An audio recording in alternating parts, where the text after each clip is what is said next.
Sergeant of Fair Bridget Walker, President of the Fulbright and Undergraduate State Alumni Association of Cambodia, Su Zolida, the entire U.S. Embassy distinguished team, Excellency, ladies and gentlemen.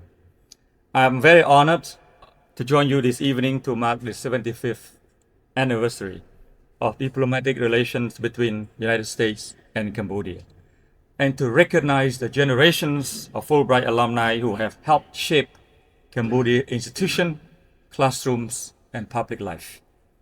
Senator William Fulbright once observed that educational exchange, and I quote, can turn nations into people.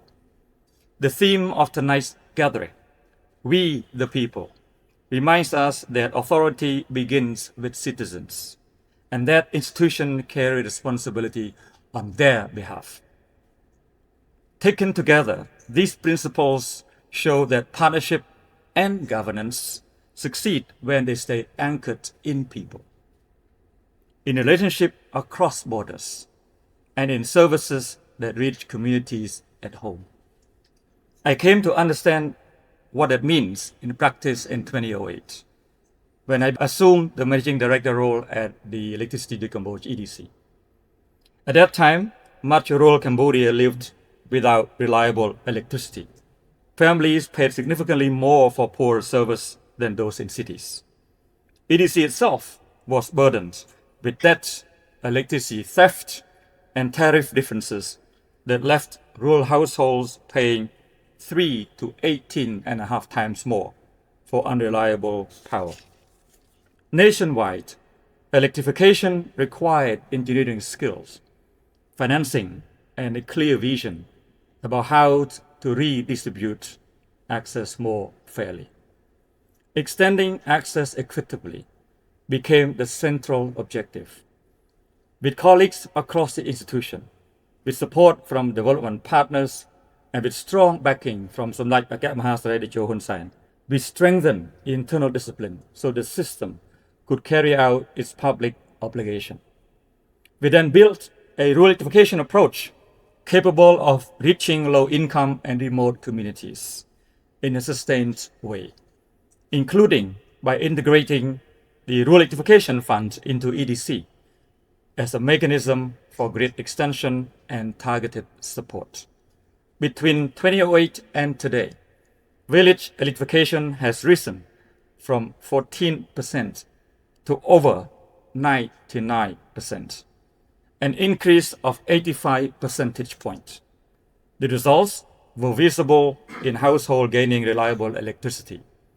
Less visible, but equally, if not more important, was growing confidence that national system could serve people fairly.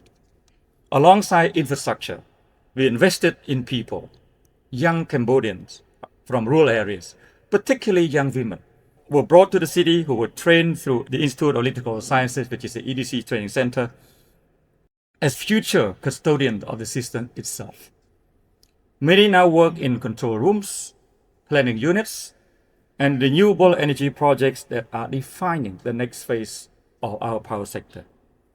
Now, as Minister of Energy and Mine, the same public responsibility applies to a broader mandate. With last mile electrification underway, the challenge is no longer access alone, but sustainability, reliability, resilience, and efficient services, while integrating renewable energies and energy storage within mainstream planning. The same standard of responsibility guides our approach to natural resources. In mining and petroleum, the focus is governance across full project cycles.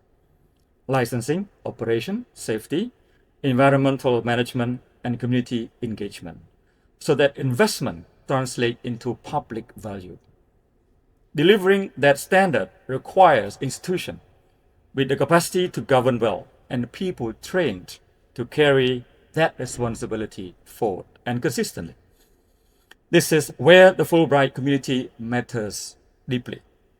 For decades, the US program alumni have brought skills and new ideas into Cambodia's institutions.